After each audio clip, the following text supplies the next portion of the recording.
Mike Siniga, Pageant Resource and Sash Factor. And of course, we have Mr. Noli Berrioso from OPMB Worldwide. Esso Jan from Pageantry Fanatics. Lito Calion from Goosey Talks. And of course, Miss Ed Tenoria from Pageantology 101. Anthony Dem from Pageant Talk. Annalyn Husay from Manila Bulletin. Joyer Kale from Fab Philippines. Franz Ivan of Mars France. And of course, Attorney Ton from News Watch. Palakpakan po natin ang ating mga sarili. Ayan. At this stage of the program, we are now inviting our friends from the press and media to start their interview to our panelists. Please approach the microphone stand area and kindly state your name, your age, hindi na kasama, and media outlet, and begin your question. Salbahay naman ni JM, pati age. Hindi ba lang kasama sa screen at Rico? Hindi ko pa alam. Ayaw ni Annalyn Husay. Mike daw mo. Ayan na kayo. Hello, good afternoon.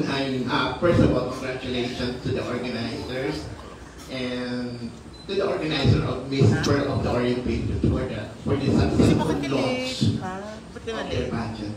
So, my first question is to the organizers. So,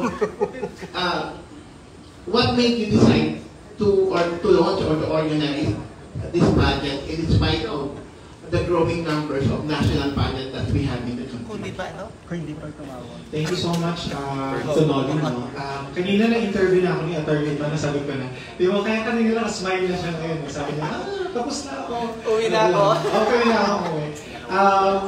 Speaking of organizing pageant, ako, sabi ko nga kanina sa may speech ko sa introduction ko, when we started, na-expose ako doon sa pag-direct at pag-organize ng pageants sa iba't ibang lugar.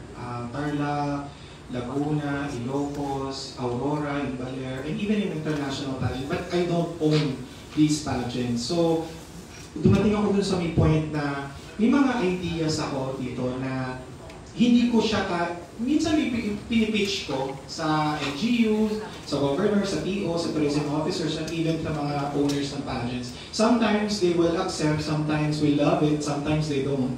So, minsan nalulungkot ako kasi sabi ko, ang ganda sana. I think maintindihan niya ng team ko, no? Lalo na ni Joe, ng stage director ko. May mga gusto kami na i-input, pero we also understand and we respect these people kasi they own the pageant.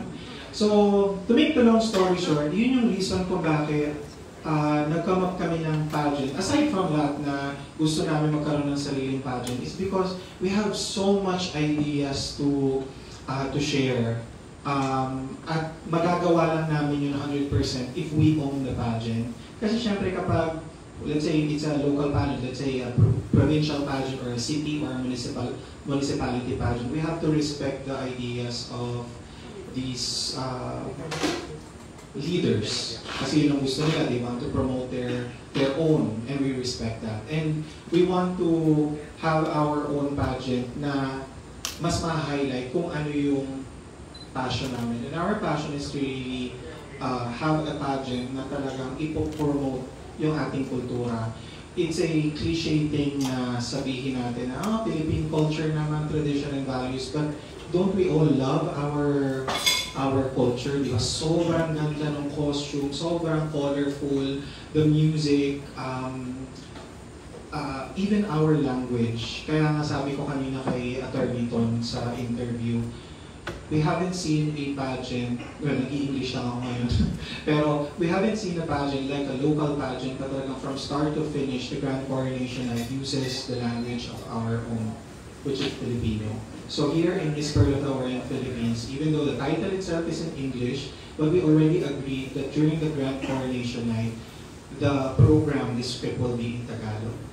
So one of the things that we wanted to really push for para Kasi may mga naruroon ng pageant na okay, English kasi sanay na tayo. Pero siguro may mga tao pa rin na ay gusto kong manood pero ang tinitingnan ko na lang yung aesthetics, yung ganyan ng mga girls, at saka yung kulay ng stage.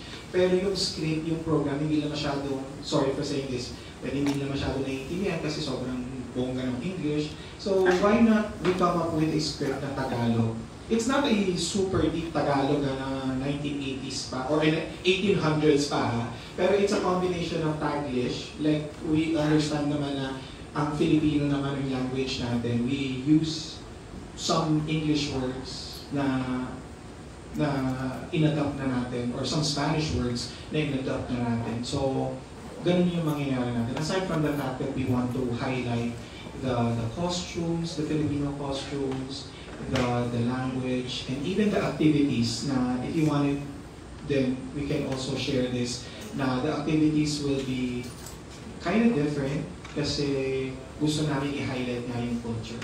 Like, kanina yung tanong ni attorney, one of the things na gusto namin i-highlight is yung sikaran. Sikaran, that's how you pronounce it, no? Sikaran. Sikaran, it's a sports. It's a sports, a local sports, a national martial arts na originated here in the country, specifically in Rizal province. So, isa yun sa mga pwedeng gawin or gagawin ng mga official candidates natin. Siyempre, nandun pa rin yung the usual na photo shoot and video shoot para sa social media, but the candidates itself will be, what do you call this, mag-i-immerse sila sa Philippine culture. Yun yung gusto namin i-promote. Medyo oldie siya, kasi naman oldie by heart. Gusto ko talagang balikan every time I get to watch pageants. Talagang binabalikan ko talagang yung mga lumang pageants. So, yun ang gusto namin i-highlight dito na dito sa Miss Pearl of the Orient. Medyo pwedeng sabihin ng ibang tao na parang pabalik, parang backwards ang Miss Pearl of the Orient. But one thing that we can guarantee you, oldie yung aking idea, pero since I have Joe and my team of Goldian, lalagyan nila ng modernization doon sa atake ng opening dance, the way we do our photo and video shoot and everything. Kaya magiging combination siya po. So, yun po. Okay, follow-up question.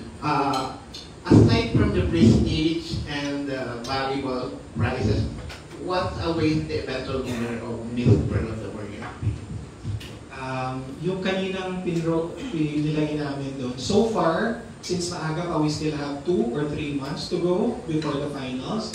We're still looking for and open for sponsorship. As of the moment, we have sponsors, products and services from our sponsors, including our napakalaking binigay ni Cruz Mejia Dental Services na worth 300,000 yata yun, na dental services. And then set of pearl jewelry also coming from our sponsor. Tapos meron siyempre travel opportunity kasi the girls will be competing in an international pageant. As of the moment, nag-lock muna kami doon sa 3. Ang goal lang talaga namin is isa. Kasi gusto namin yung main winner lang will compete. Pero since pumasok din yung dalawang pageant, which is a locally made, Miss Glamour Look International based here in the Philippines. Tapos yung Miss Tourism Globe, which owns by Fiscal Perbover, na may-ari ng Mr. Tourism Globe. Parehong locally made siya. So, kung yun yung purpose namin why we are creating Miss Pearl of the Orient Philippines to promote local, why not help them in organizing a pageant wherein the candidates will get to compete an international pageant but locally here in Manila. Tapos yung Miss Tourism Globe naman will be held in Bicol, in Albay. Crown na customized, of course, courtesy of JM Pageantry Innovations. Pero nagta-travel pa siya kasi galing siya sa ibang bansa, yung crown. Customized po siya and napakaganda po niya and hopefully sa press launch, sa press presentation ng official candidates, it will be unveiled. And of course, the cash prize of 100,000 pesos. Each. Okay. Last winner lang. So of course, we are going to give syempre the prizes for the runners. Last question. Okay. How will Miss Pearl of the Orient Philippines stand apart from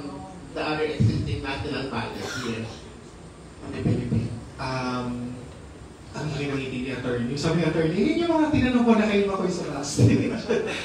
Sabi ko nga kanina, Tito,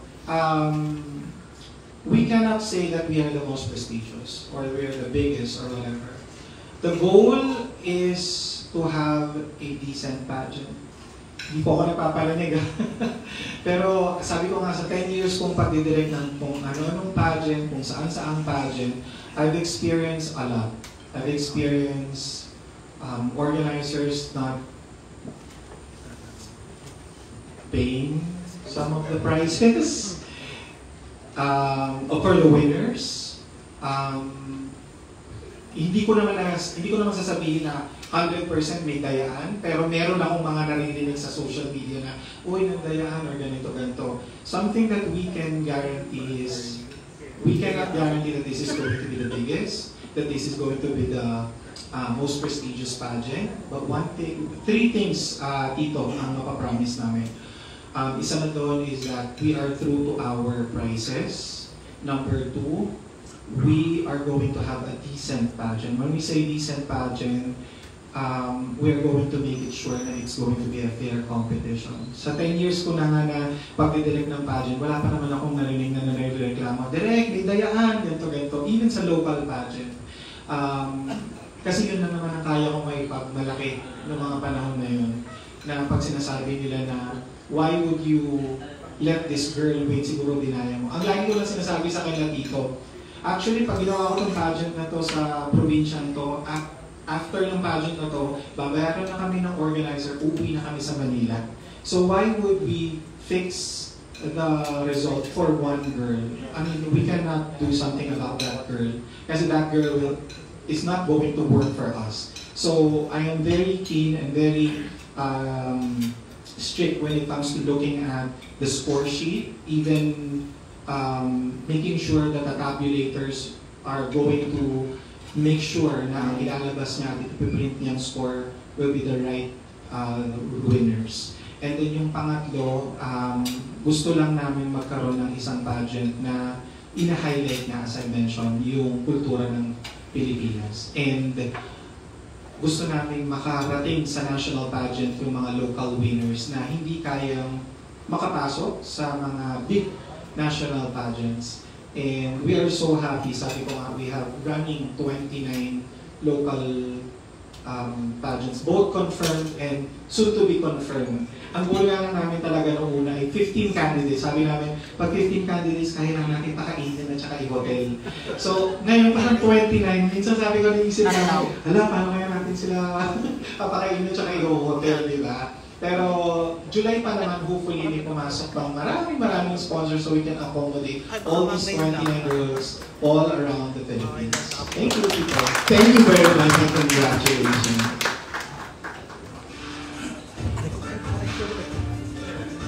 Good afternoon, everyone. I'm Richard Ignola from Best Magazine and People's Journal Beauty Correspondent.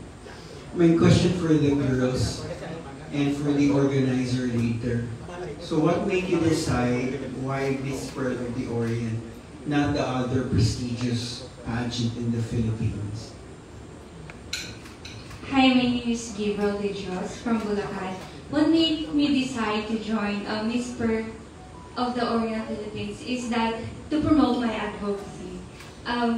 My advocacy is very close to my heart, which is love for the elderly. And I think this is the best way to promote because as the Miss Pearl is promoting culture, and I think one of the values of Filipinos is respecting our elderly. And that is my purpose of joining this pageant po. Thank you po. For me naman po, aside po na isa po ito sa prize or isa po ito sa mga napanalunan ko ng Binibining Kanlahi, which is to represent our province in Miss Pearl of the Orient.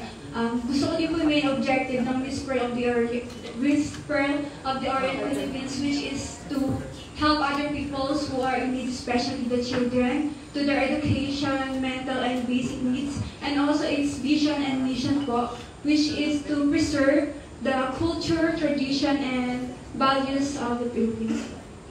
Thank you. Good afternoon po to everyone. First of all, I'm Christine Giona Castillo and I'm representing Rizal. So at first po, hindi ko po talaga alam yung Miss Pearl of the Orient Philippines. And doon tinignan ko po yung page, doon po ako nagkaroon ng decision or na-push na sumali dahil nakita ko po na it's all about promoting the Philippine culture. And nakikita ko po na medyo yung ibang mga Filipino is nagkukulang sa pagbabayanihan. And sa tingin ko, magiging magandang role model po ako para i-promote yung Philippine culture. Yun lang po. Thank you po. Okay, my next question would be for the organizer. What will be the criteria for judging? Because me, myself, I have talents. So, para malaman ko if these girls are credible to join the pageant. Kasi kami as talent managers, we always observe kung ano yung power ng talents namin. Like, for example, kanina sinabi mo, Tagalog ang language na gagamitin, and ang daming sasali. Kasi karamihan dito sa Pilipinas, mga mahina, takot sa Q&A. So, ang ganda ng platforma nyo actually. And then, in selecting the winners, wala bang say ang organizer to pick? Like, there are competition kasi na ang nadideclare kasi matalino, tsaka naman. So, paano nyo mapibenta sa sponsor? O paano sila mabibigyan ng power na makapag-endorse ng mga product? If your winner is really maganda, kasi ako gumawa rin ako, hirap na hirap din akong magbenta ng sa kliyente pag tsaka yung winner. Pero kasi, at the end of the day, if you want your competition to be more credible at magandang opportunity and magandang kita, kailangan magandang mukha. So, ano bang criteria? Walang power yung organizer or talagang based lang dun sa criteria talaga? Thank you, sir. No? Ganda ng tanong niya. No? Yun yung hindi pa natanong ni attorney. Pero Sir Richard, ang pinakamaganda dyan, magaganda ang mga candidates. Yun, ang pinakamaganda. Actually, minsan kapag may nag-i-inquire na agad ng mga local directors, hindi naman siguro weird, no? Before I ask anything na, are you under an organization? Magkano ba ang ilalaan mo sa candidate mo? Kaya mo ba? Actually, ma-weirdahan ka, sir, kasi ang unang tanong, pwede mong i-send yung picture. Actually, we didn't ask for the height eh. Kasi nga we don't have a height requirement, as you can see sa ADP namin. Parang wala na yun, kasi na yung height requirement. But yes, we understand that pageant, kahit tanggalin pa natin yung word na beauty sa beauty pageant, it's still going to be a beauty pageant. Someone who's looking for someone who's physically appealing, di ba? And we are glad kasi we already have, I think, 12 official candidates, pero yung iba kasi nasa province pa, like Albay, Cebu. These are 3 girls na medyo accessible sa Manila, pero imagine yun, 3 pa lang sila, pero, di ba, pwedeng na talaga na isa sa kanila ang manalo. And to answer your question naman po, yung main question mo, Sir Richard, yes po, we are going to translate what Bolian events are doing in our local pageants sa aming own pageant. And kung may mga naka-attend na siguro, like dun sa isang pageant namin na ginawa, 30, no? Was it 30%? Oo. Meron kami 30%, sir, na pinapasok na organization score. Binibenta lagi namin yan sa mga governors, sa mga mayors, sa mga tourism officers, and even sa mga owners ng mga pageants na we need to include at least this percentage coming from us. And when we say us, not us production people lang. Production people, even the owners, even the people that works behind the camera. Even the, we call this, photographers, even the videographers, even yung mga nagbibigay lang ng mga pagkain, meron silang score na binibigay sa mga candidates. I think, alam niya ni Ms. Starla, nung nagpa-pageant sila, and si Ms. Bulacan, nagpa-pageant sila, nung hinandal namin yung pageant. During the orientation of candidates, Even their handlers, their tourism officers, nandun sila. Nilalatag na namin sa kanila what is the criteria for judging, na meron kaming ini-include na 30%. Malaki yung binibigay ng judges kasi para lumalabas 70%, pero makaka-apekto pa rin yung 30% na ibigay ng org. And when we talk about 30%, we're talking about behavior, we're talking about their closed-door interview, their communication skills. Kasi tanggap naman natin na minsan, magaling sila sa closed door kasi relax, walang audience, relax sila doon nakaupo, compared sa pag nasa stage sila kinakabahan. But that doesn't mean na, sorry for the term na, alam mo yun, mahina sila, di ba? Minsan kinakabahan lang sila, pero pag closed door parang, galing naman na itong batang to. And yung behavior kasama doon yung attendance. Kasi unfair din naman sa ibang candidates na, sabihin natin, hindi ako masyadong maganda, maliit lang ako, pero lagi akong nauuna sa call time. Yung isang paborito ng mga fans, na maraming fans sa social media, na feeling nila yun ang mananalo, pero lagi namang late. So doon pa lang bumababa na yung score. We experienced that many times na kine-question kami, bakit hindi nakapasok, bakit hindi nanalo? Ina-explain namin, kasi meron kaming point system. Pwede ko nang i-share. Kunyari, pag late, 0.25. That's minus 0.25 sa kanilang total score. Kapag hindi sila naka-attend nung mismong event na yun, 0.5. So imagine mo, sir, kung 2 beses kang absent, 0.5, 1 point na yun. Kung 89 ka na, magiging 88 ka na lang. Malaking bagay yun if we are selecting semi-finalists. So, meron po kami ini-include and we intend to keep that here in Miss Pearl of the Orient Philippines kasi that girl, whoever she may be, will be working for us. So, we want someone na gusto rin namin. So, yun po. Isa pang tanong, kasi ang daming magandang babae sa probinsya, like Mindanao, Visayas. So, the expenses will be shouldered by mismo ng representative or libreng organization? As I mentioned kanina, sir, wala pa kami franchise fees. We are talking about that. We are discussing about franchise fees maybe 3 years from now.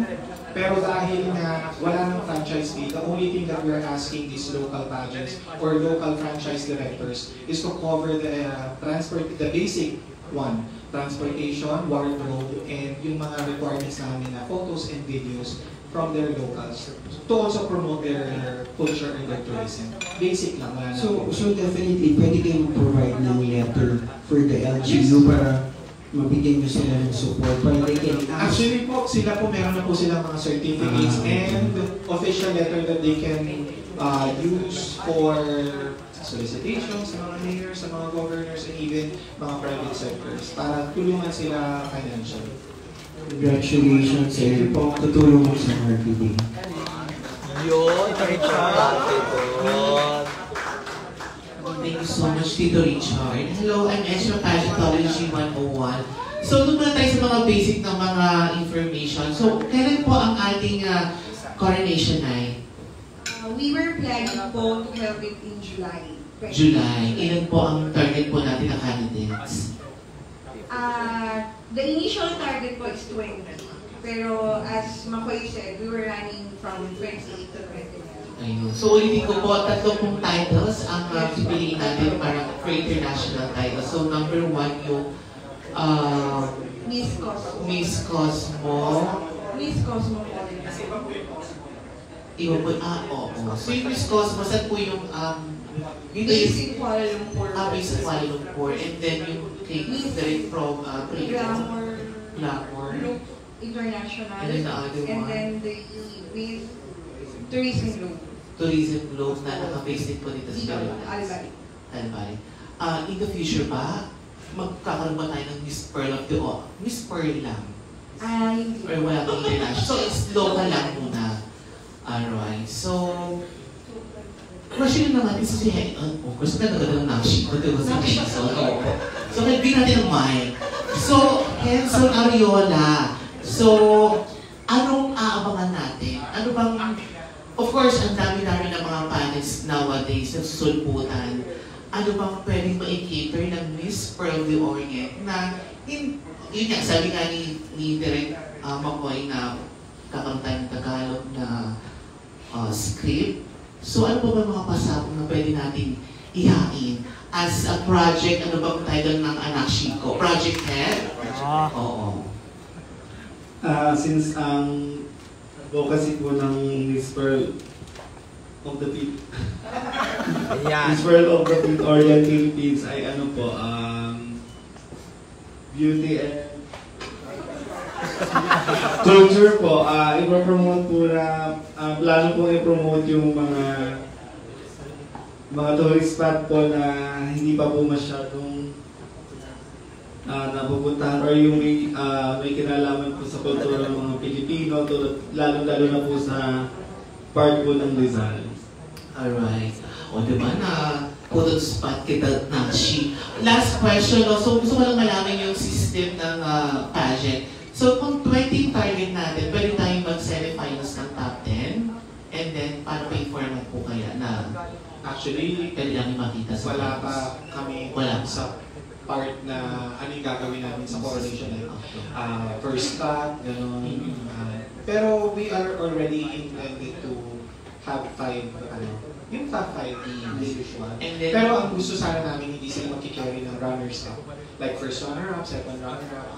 Could be Luzon, Visayas, Mindanao, or could be an ambassador, let's say culture ambassador, tourism ambassador, or something like that. So, hindi runner-up yung nakalagay sa sash nila, even though third place sila or second place sila or whatever. Pero we have one main title, which is Miss Pearl of the Orient. And of course, din natin yung mga national costume, we have swimsuit competition, national evening gown. Ayun, meron na siya. Pageant system. Wala kaming evening gown na nakikita nyo sa evening gown na mga pasabog. We appreciate that kasi maganda naman nila. Our evening gown will be Filipino term. Ayun. So, actually, first pa lang is, ang na-visualize na agad namin is naka-all white sila na Filipino term. Same cut, but different design. And different, same color, which is white. Now, for the swimwear competition, syempre, hindi natin pwede gawing Filipiniana swimwear. Baka mamaya may mga mag-react agad na parang gano'n. It's a swimwear, but we may incorporate some local textiles in the country.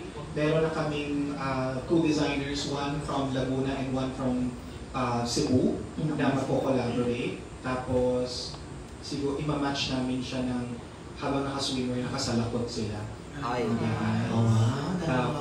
Sa national costume naman, again, na-appreciate ko rin yung mga fabulous national costumes na nakikita natin sa pageant. Pero since this is a cultural, Philippine culture promotion, Philippine costume dapat tayo. So which is, let's say, Filipiniana, but you can add something, pero modernized, pero not, sorry for the term, like a slutty type of modern na parang Filipiniana pero naka-bikini or naka-bahag. I mean, I don't think NCCA could appreciate that. And speaking of NCCA, we're already in the talks of discussing about our partnership with National Culture for the Commission for the Culture and the Arts. Kasi, not for anything kasi we may love and passionate about culture, pero gusto pa rin namin ng isang organization na talagang may alam. Para if in case we need to ask them, would it be okay ba itong idea namin? Alam nyo, may back up kami na huwag niyong gawin, okay ito, para hindi tayo, alam nyo, hindi tayo mabash na parang, bakit hindi ginawang swimwear yung tinala na bagay, yung mga ganun. So we're keeping our fingers crossed na these partner organizations will be part of Miss Pearl of the Orient Philippines. Galing, very nice. Miss J, ang yaman din lamang na ikaw ay sash, of course, provider. Of course, pageant mo na ito. Anong maabangan namin sash, of course, kay Miss JM? Pageant mo na ito, so kailangan bonggang-bongga yung sa mismong pageant mo na sash. May kaibahan ba? Ano ba nga? May pearl. Ano po, abangan nyo. Lumulutang ba? Thank you so much. May design na si Makoy. So, yun nga, si Makoy kasi, siya yung mahilig na posible pala.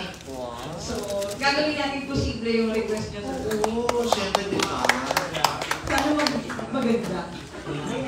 Salamat. Napakaganda ng mga konsepto ilalatag ninyo sa inyong pageant. Masyadong interesting yung sabi nga ni Derek yung all-Filipino na script, ha? First pageant yan. Pero, dun sa Tagalog, dun sa script, syempre pag din tayo mag-include ng mga English. Kasi, for example, we have representatives from Cebu na, syempre, third na yata yung Tagalog or yung Filipino sa kanilang language. Syempre, ano yan, Cebuano and then English muna. So, syempre, meron pa rin tayong English. And also, if you want to speak English, syempre, choice pa rin naman yun. Kasi kaysa naman pilitin namin sila just for the promotion, na ipinipilit namin. Kasi pilit naman yung Miss Pearl kasi kailangan mag-Tagalog. Kung yung isang candidate naman talaga, that's not their first dialect, then they can speak their dialect or at least English. Tayo naman mga Pilipino, kahit hindi naman bonggang-bongga yung English natin, we can still communicate using the language. At least, andyan naman si Henson para mag-chance. Thank you so much. No pressure ko si Henson. Good afternoon. Good afternoon, everyone. My name is Mars Franz. First of all, congratulations, Kuya McCoy, JM and Henson, and also the production team. We know that this will be hindi naman sobrang bongga, pero yun yung sinabi ni Kuya McCoy, that decent. Question lang, Kuya McCoy, kasi kailan magsa-start yung pageant ninyo at anong i-look forward ng mga candidates for their preliminary competition? Like for example, may pupuntahan ba kayo mga cultural places or whatnot? And saan nakafocus yung pageant? Within Metro Manila ba? As of the moment, nakikipag-usap na kami. May mga ongoing na kaming meeting sa Rizal Province. Parang nakatatlo na kaming bayan. We have Teresa Rizal, Tanay Rizal, Cardona Rizal. Tapos marami pa kaming mga naka-pending na mga meetings sa Taytay, sa Baras, Morong. Oo. Kasi gusto namin ma-highlight nga yung lugar eh, di ba? And syempre yun yung lugar ni Miss JM Rizal. So doon kami mag-start. Kasi kung lugar ko, parang wala tayong masyado pang makikita. Dahil wala naman akong probinsya. Hindi naman po pwedeng Pasig kasi parang wala naman masyado makikita sa Pasig. Baka lang Pasigwenyo, pwede. Pero hindi naman, gusto namin kasi pag sinabing culture, iwas muna tayo siguro sa cosmopolitan na lugar like, yun, Pasig, di ba? I mean, I'm not saying anything against Pasig. No? Hopefully, makuha rin natin si Mayor Vico. Kaming sponsorship, ha? Pero, yes, we have Rizal. Yun yung mga bayan. Tapos, yun, nakipag-usap namin sa mga some of their tourism officers and they're willing to lend us support sa mga natural resources nila like Daranak Falls and then mga Tinapak River. Kahit ako personally, hindi ko pa napupuntahan yun kaya hindi lang mga candidates sa may excite. Kahit kami mga organizer parang wow! Baka kami pa yung super excited doon. So talagang ano siya, i-highlight talaga namin sa videos and pictures namin. It's not just about, I'm sorry, pero parang hindi siya more on the glamour side. Na parang, ay bakit hindi pang vogue yung photoshoot ng mga girls na ang background ay itong culture na to. Kasi gusto namin gawing 50-50. 50% the focus is on the girl, but at the same time, 50% focus is on the story behind the background. Hindi lang namin siya gagawing background just for the aesthetics, but of course, sa story at saka yung promotion. Kasi hindi naman kami aalaw ng mga tourism officers and LGUs na yun, na gawin lang background yun without promoting their local tourist spots. So it is safe to say na yung pageant runs 1 week? Yes, ang napag-usapan lang namin ngayon ay minimum of 7 days to a maximum of 10 days. Kasi sabi nga natin, sabi ko nga kanina, the more na pinapatagal natin yung pageant, the more yung expense. Aminado naman kami dun eh. I mean, wala naman kami big presenter na kaya namin mag 1 month. Imagine 1 month na in-house mo yung candidates. Realistically, that's too much for our pocket. And it's also too much for the candidates kasi ang mga candidates natin either school yan or nag-work. But siyempre, July naman, I think July naman is vacation month, so kaya naman yata nila, or afford naman nila yung 7 days. Yung finals venue po meron tayo. Venue? Venue ng finals. We are eyeing somewhere in Rizal. Medyo konting push pa sa Kapitolyo ng Rizal. Kasi kung yung mga bayan nga willing na mag-pre-pageant activities like photoshoot activities, kung ano mga small activities. Like for example sa Taytay, ang goal namin is to promote the Changge, wherein the candidates, ngayon sinabi ko na agad, no? Yung mga candidates will be given a certain amount of money, tapos for parang extra challenge yun. For 500 pesos, you have 15 minutes to shop for your fashion clothes. Tapos, irarang ka nila yun. Nice. Iikot sila sa Bagpay. Iikot sila doon. Pero may photographer. Nagulat yung pero, talaga, iikot kami. Oo. Siyempre kami muna. Pero competition yun. It's a competition kasi kung fashion show siya that you have to bring your own clothes coming from, let's say, online, tapos pinatahi mo na sobrang mahal, tapos hindi naman mapupromote yung Philippine culture. I mean, Taytay is pwede sabihin, oh, that's cheap, diba? Pero it's garment capital not in Taytay, but in the Philippines. Maraming pumupunta doon. So what promote Taytay kung ano yung best product nila? So, ang goal pa sana namin, sana ma-push din namin sa glamour, wherein they will parade or model that dun mismo sa Taytay. Dun sa gitna ng fashion district nila or fashion street nila sa Taytay. So, last question na lang. Kasi kanina sinabi nyo that there is a no franchise fee for so far, di ba? After, sabihin natin mga 2 to 3 years. So, paano kayo ngayon as a organization choose yung mga franchise owner ninyo in a different location? Paano yung parang selection ninyo? Selection namin, number 1 na dyan, current local pageant. Parang malaki na yung portion, yung 18 to 90% go na kami dyan. For example, yung Binibining Kanlahi, when we directed the pageant, nakatayo sila sa Miss Universe Philippines and Miss Philippines. So si Kane was second runner-up. So natayo namin sa tourism office nila yun. Pero since yun na yung pinakamababa or pinakamataas na kayang i-offer nila, kasi nga the winner and the first runner will go to a national pageant. Tapos ang Angono, also nakatayo kami sa Ginoon Binibining Angono.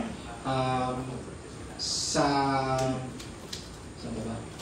Silang, Cavite, parang sa Tarlac din, they're Binibining Silang goes to Miss Universe Philippines, first runner to the Miss Philippines, tapos yung second runner-up natin was also awarded Miss Pearl of the Orient, Silang. So, priority namin yung local pageant. Local pageant, whether it's a city, municipal, or provincial. We also have some local franchise directors na hindi naman sila nag-local pageant, but there are agencies, like modeling agencies. Like sa Cebu, it's a modeling agency. When we got Marinduque, IRAMP Marinduque, it's also a modeling agency. Laguna, 3 Stars Production. So, yun yung second. Yung pang-third siguro, handler or manager na yung kausap namin. We also have that, like si Miss Bulacan. Hindi siya under the local pageant, but under siya ng handler. So, pwede pa rin naman siya. And since we are opening din naman the slot for few slots, on April 23, we are going to start the open screening. Yun, wala na kailangan pa kaming i-question na under ka ba ng organization, under ka ba ng handler, even if they are independent, kung pasok naman sila sa qualification, then they can be part of Mr. Award. Alright, thank you so much. And the next question is from Fergie Aguilar. Ayan, grabe ang dami ng tanong na wala pang pageant. Actually, may second press call. Ito na yung may candidates na sila and they will be detailing kung ano yung mangyayari sa pageant nila. Pero for now, this is just a launching. So, bakit nga ba Miss Pearl of the Orient? Kasi syempre, yun naman talaga. Bakit natin nila-launch yung pageant and how did you come up with Miss Pearl of the Orient Philippines?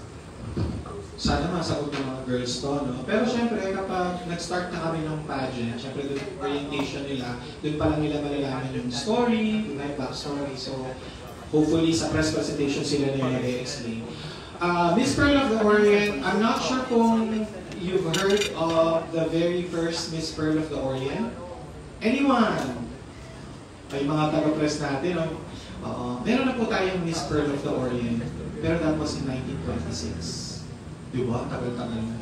Pero don't worry, we already invited her. Hindi, wala na siya. Si Edge talaga sabi sa akin, ha? Pumunta siya. Ilan taon na siya?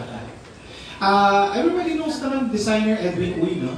Yes. The very first and the only Miss Pearl of the Orient Philippines was won by the grand aunt of Tito Edwin Uy. So siya yung nag-feed sa amin ng story, ng backstory, and all the photos that we are going to use sa aming tribute na gagawin sa kanyang grand aunt sa coronation night. That's Carmen Caguia. Won Miss Pearl of the Orient in 1926. 1926, so wala pang binibini, not even Miss Universe. But there was already Manila Carnival Queen, di ba? So during the Manila Carnival Queen, bigyan ko na kayo ng backstory. So there was, syempre it's a competition. Before Manila Carnival Queen, I think alam naman natin to, na it's a balloting competition. Hindi naman talaga to yung beauty pageant but more of mga anak to ng mga mayayaman na mga may sinabi sa lipunan. So noong 1908, if I'm not mistaken, yun yung first year. But in 1926, that was the very first Miss Philippines pageant wherein hindi na siya balloting.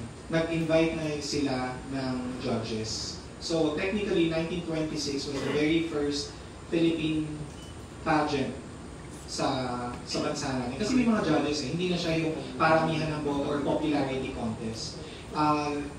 There, Miss Batangas, Anita Noble, and Miss Zamboanga, Carmen Caguia, nag-tie sila. So ito yung story na. I think it's also available na rin sa Google. Ang dami ko na rin nakita na nag-post na ito, yung mga pageant historians. Tie sila, and hindi talaga ma-break yung tie nung time na yun.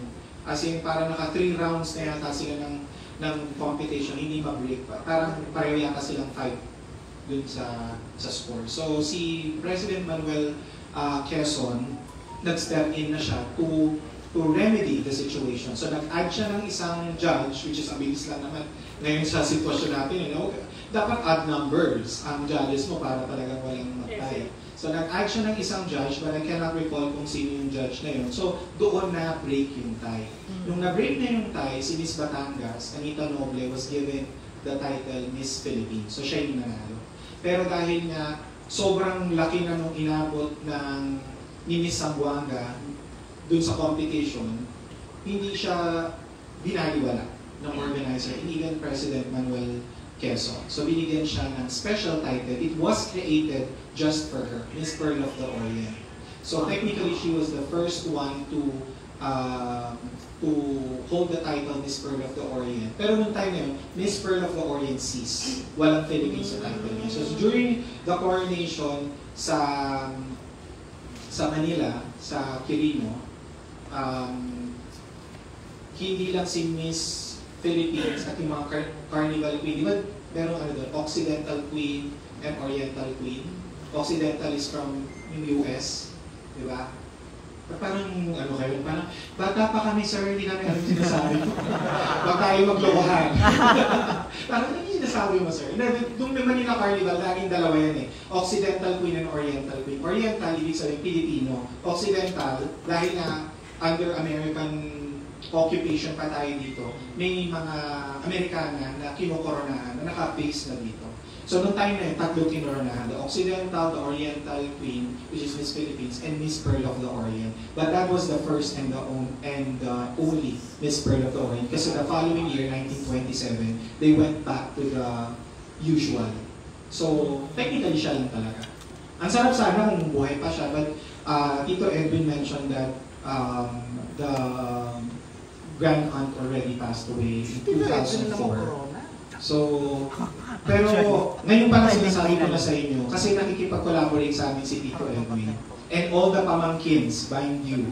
One of the pamangkin is a PTV4 anchor. I forgot his name but he's in my Viber.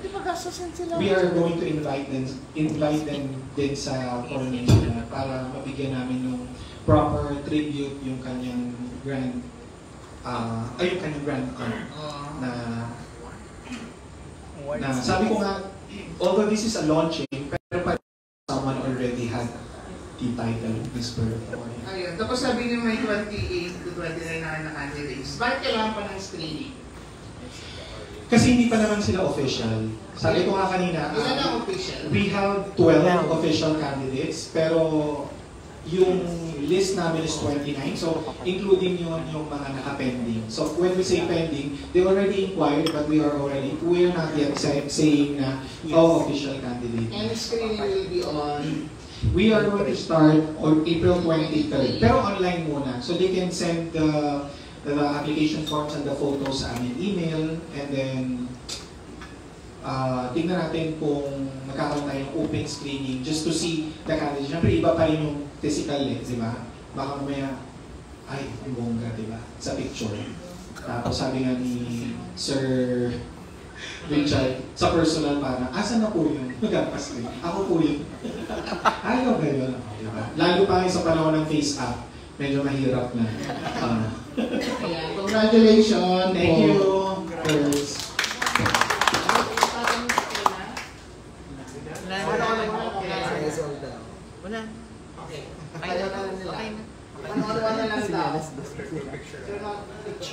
Picture. Thank you so much to the members of the press for your questions. And that concludes our media interview for this afternoon. Let us give the newest addition to Philippine pageant industry, the Miss Pearl of the Orient Philippines, a round of applause. We are confident that this is going to be one exciting journey. As we gather here tonight to celebrate the launch of Miss Pearl of the Orient Philippines, I invite you to raise your glasses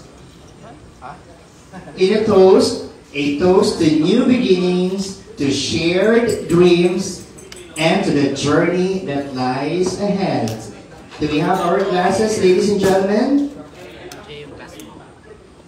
May we request our waiters to please provide glasses to our guests. Sila ba laki? May glass na kami.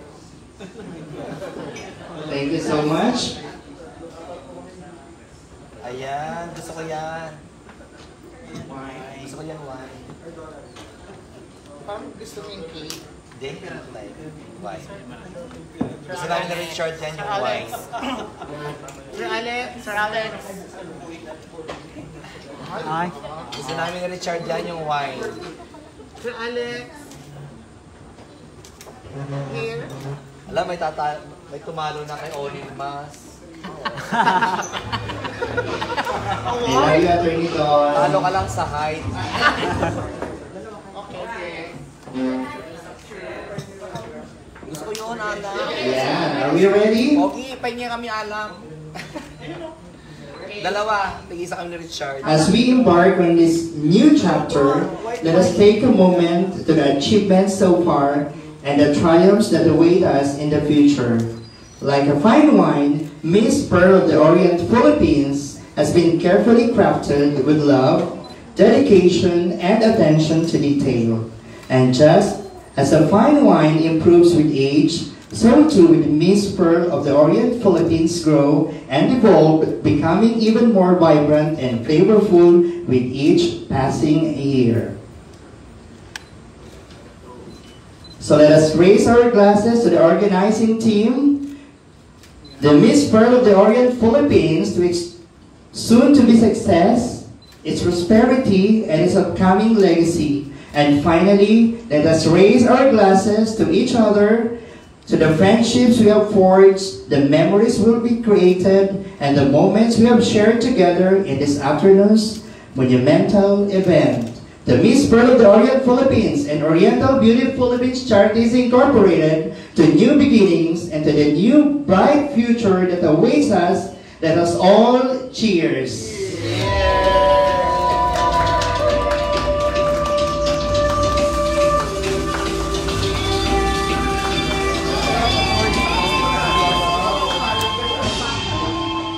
Thank you so much, and again, a round of applause to Miss Pearl of the Orient Philippines pageant, in addition to the Philippine pageant industry. So we would like to request our organizing committee to please have a photo opportunity.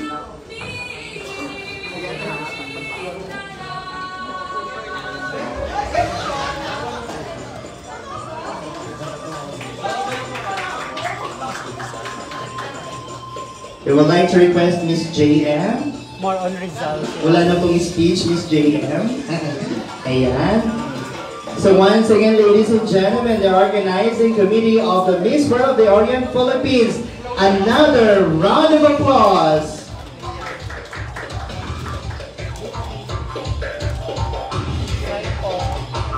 Tawagin mo, Jay. Jay, tawagin mo, Jay. Right side po. Here po, right side. Here po. Right side. Here po. 1, 2. And of course, I would like to request here in front, Direk Gusi, to please have a photo opportunity with our organizing committee. So with the Queen with you, to please come over.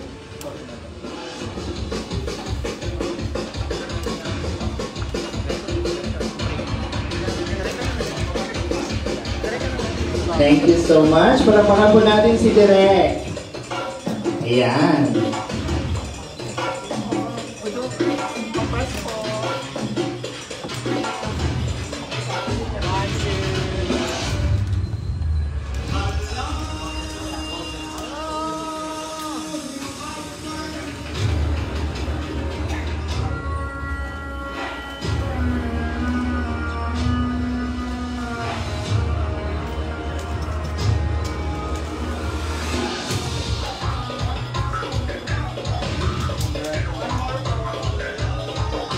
And of course, I would like also to request the members of the team who has been working hard since the inception of this pageant, the Golden Team.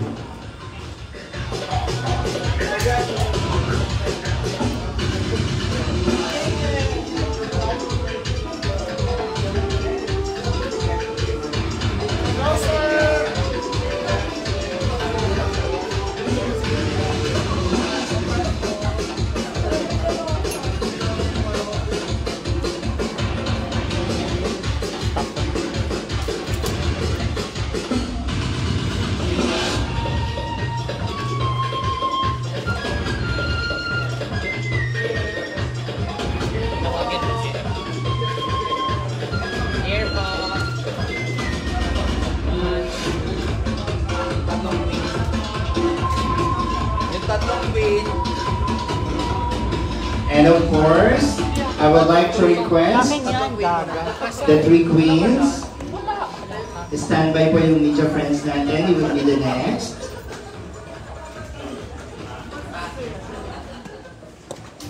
Kumaka sa 1,000.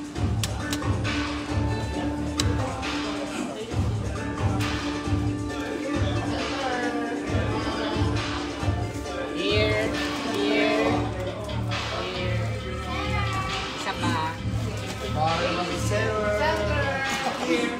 I would like to request again Mr. Manapas and Ms. J.M. Robles together with sir for a photo opportunity with the media.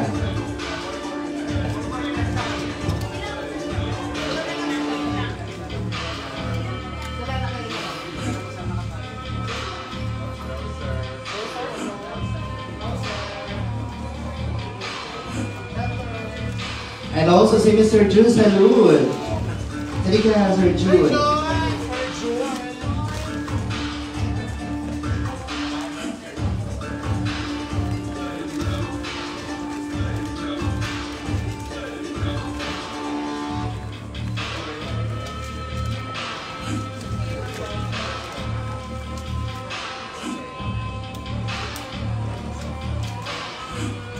Thank you so much. Media friends, please.